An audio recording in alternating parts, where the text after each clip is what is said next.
Chapter 17. He hit the rock with a thump. Quiet. Nothing. His eyes were closed. All he could feel was a cold mass beneath him and his heart beating. At least his breathing was steady. Opening his eyes to a familiar grey sky fringed with the grass around his head, lying on the plain in limbo, he was colder than he'd ever been before. The memories of his life in the academy faded away in a second, and like riding a swell in the mental ocean, he was lifted up and into his old persona. But it was still cold. His skin was cold, his flesh colder, and you could feel his bones as sticks of ice. He sat up, rubbing his arms together, yes, dark blue and hairy, but without succeeding in getting any warmer. For once he realised what chilled to the bone really meant, how cold. If he was here again, then perhaps he could get to the fire. He got up, so stiff, and looked for the mountains. Perhaps the omnipresent mist was lower this time, or maybe he was too far away from the slopes to see them, but all he could see was the dark green plain fading to grey in every direction. The stones were smaller too. None of them came up further than his amazingly knobbly blue knees. He had no idea where the mountains were, but as they had the only way out of this place that he knew, he felt like he should make the effort. He warmed up as he walked, but grew steadily weaker. He looked to see if the size of the rocks was changing, since those near the mountain were much bigger. There might be a way to steer in the right direction, but if anything, the rocks got smaller no matter where he walked, so he picked a direction and strode off, determined not to stop until he dropped. Hours later, he dropped. Oh, so it felt, but he was thirsty, hot, and very hungry. Sitting down on the grass, he could tell no difference between the scenery now about him and that in which he'd landed earlier. Hope ebbed away. The mental swell had turned into a breaker and dashed him onto a beach of despair, little rivulets of memory carving tiny valleys of emptiness around him. For the first time he could think of nothing to do. Lay down and wait to wake up, or wait to die. He couldn't care. The carpenter said you'd be back for payday. That's not a problem, but you could have at least tried to make it to the looking glass. I told you how difficult it was to sort out wages here. He spun around, and there, puffing slightly and leaning on a gnarled walking stick, was the egg. I've been following you for several miles, you know. Some of us don't have werewolf legs, or perhaps that should be werewalrus. You still got that problem with personal coloration, you know. Still, here's your pay. You might have been on the set through thoroughly irregular circumstances, but there's no reason you shouldn't get the going rate. The egg backed his words by reaching for his belt and hooking a small bag, apparently made from potato sacking, and threw it at Steve's feet. It made a faint clinking noise when it landed, and the egg turned as if to leave. Humpty, I was trying to get back to the hole in the mountain. I've been dumped here after a computer failure. I think it was just a dream. The egg turned back. A dream perhaps, but hardly just. I tried to find out who you were, and nobody's heard of you. You'll be pleased to hear that you're not mad either. The Central Possession Office denies your existence as well. So what was I doing? Seems like some uncontrolled devils have been at you. I filed a report. When it reaches the proper authority, I expect that sparks will fly. Expect a visitation, sometime within the next, 1,000 years, if not before. Steve could hear the capital letters in the egg's words and shuddered.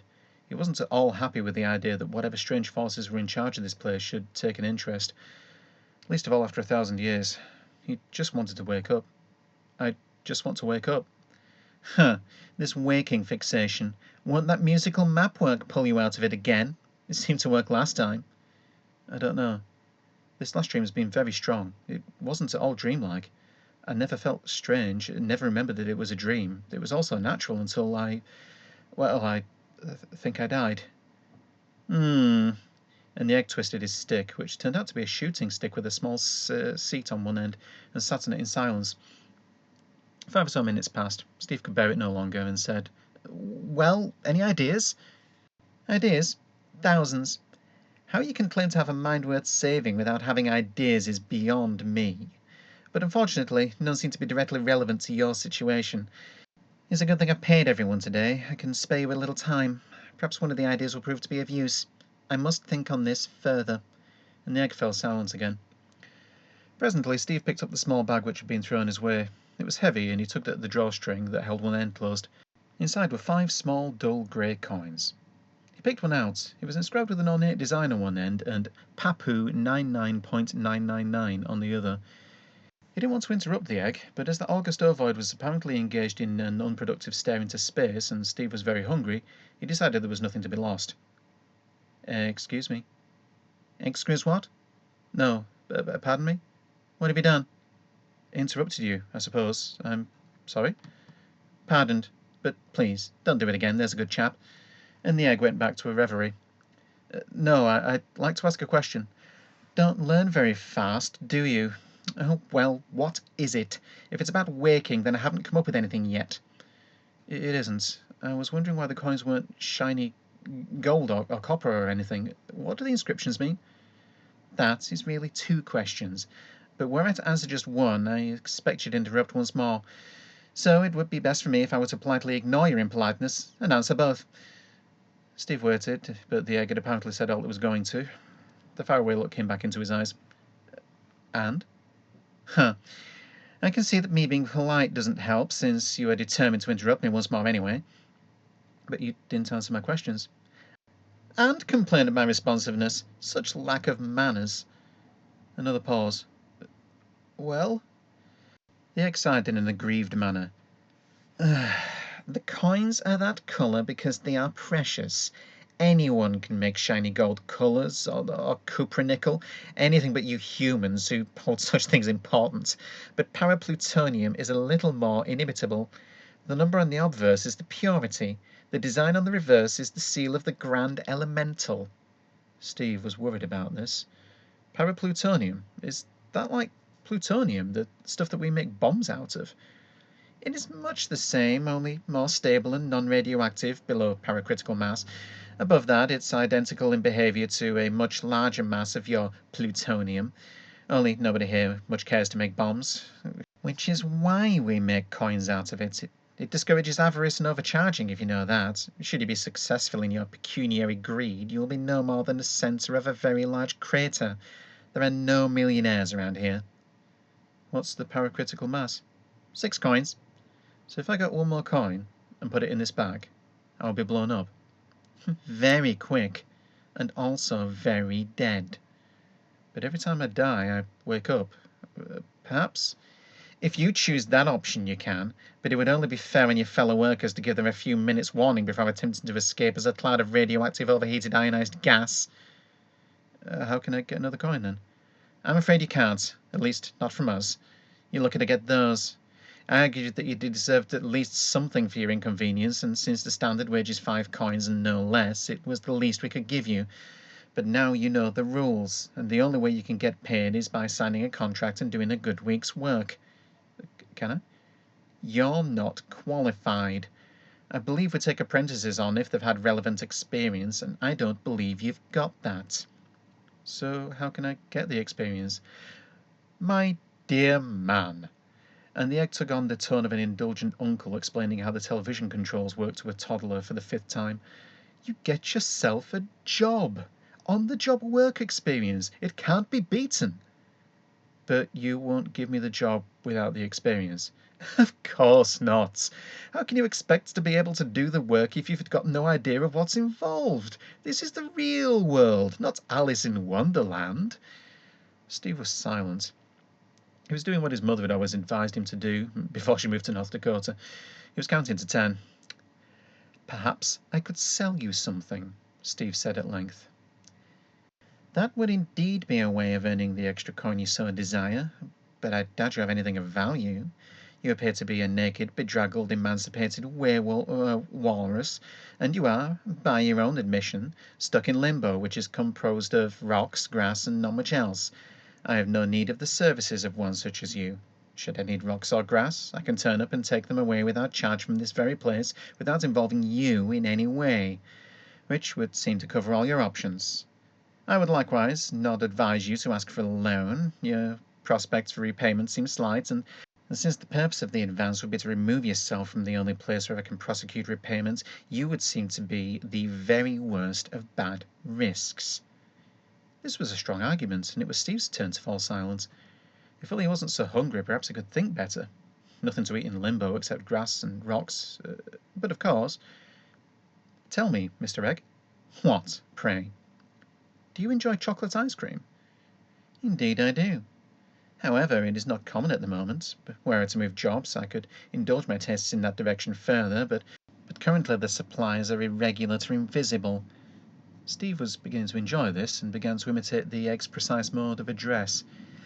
So, if I were to provide for you to have access to a large quantity of a fresh supply of that substance, you might consider it worth the cost of a coin? I certainly would. I can see no way in which you could offer such a service, though, and would be disinclined to pay in advance for something so unlikely. But if I provided you with a sample of the chocolate ice cream, and therewith the means to acquire more, you would pay me once those means were revealed? Most certainly I would. And if that were to happen now, you would have the wherewithal to fulfill your side of the contract? In cash, and immediately. But I still cannot see why this supposition is worth pursuing. It is a matter of purest fantasy. That's what we're paid for, said Steve, with the air of a traffic cop finding an out-of-date tax disc on a Porsche which has just escaped a speed trap. The egg smiled, but with an effort repressed it and frowned instead. You have a point. And if I shall have the ice cream, you shall have the money. Then you need do nothing but observe. Steve stood up and went over to the nearest rock. It was quite small, and he picked it up without too much effort. Oh, he hoped that this would work. He walked over to another larger rock, and, with all the strength he had left, dashed one against the other. There was a loud crack, but both remained apparently intact. I've heard of fire being brought forth from two rocks struck together, said the egg with a deeper frown, but never ice cream, of any flavour. If you have nothing further to distract me with, I shall take my leave. Wait, please, said Steve. He looked at the rock he was holding and saw that the outer rock layer was cracked, but the tough internal skin seemed to still be holding. Perhaps one more hit? He brought the rock down again, less hard, but with as much determination as he could muster. It hit, waited for a moment, and then splodged. Chocolate ice cream flew everywhere, a blob over Steve and a large mass landing just before the egg. My goodness, said the egg. It would appear that you have indeed produced something which looks, prima facie, to be chocolate ice cream. However, looks can be deceptive. But he obviously was very much surprised. He stood up, pulled his stick from underneath, and poked it into the sludge in front of him. He sniffed at the end. It smells much as I can remember it should. And, extending a small pink tongue, it tastes as it should. I'm sure that this isn't as it should be. I shall have to make inquiries. He carefully wiped the end of the stick on the grass and made once more to leave. Hey, hold on there. What about a bargain? Said Steve. What? Even when it involves some dark magic that changes the whole structure of limbo? I'm not at all sure that you're being completely open with me, young, normally. But a deal's a deal. I haven't hidden anything from you. I discovered the contents of the rock on my first trip here. I don't know anything about it not being normal. The egg sighed. Oh, this is all most irregular. But then you seem to promote irregularity.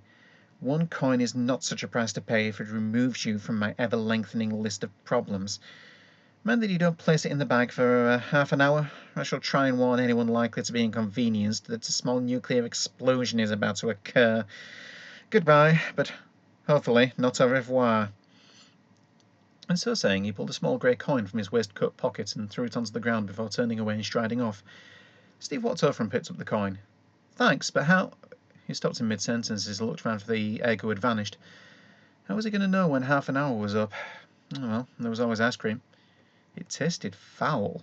Perhaps it had been going off since he was last here, but the egg had seemed satisfied with the flavour. If the egg had ever tasted the stuff before, he'd have known that it was wrong. Perhaps it hadn't. Steve waited for longer than he wanted, and then, with a good deal of trepidation, took the bag of coins in one hand and the single one in the other. It wasn't every day that he deliberately set off an atomic bomb in his hands, and he wasn't sure how it would work. Would he have to just drop the coin in, or would he have to line them up, or hit them against a rock or something? Oh well, only one way to test a lavatory. He closed his eyes and put the 6th coin in the sackcloth bag. Nothing happened. And there were the 6 coins, nestling together, but showing no signs of nuclear fission. He took them out one by one and put them on a nearby flat rock. They were identical. He picked them up and arranged them like a tube of mints. Nothing. They didn't even get warm. But he did. "You blasted egg!" he shouted, or words to that effect. "You've ripped me off and left me here to live!" So yelling, he threw the coins in anger against the rock and barely noticed the white oblivion that engulfed them, and it, and him.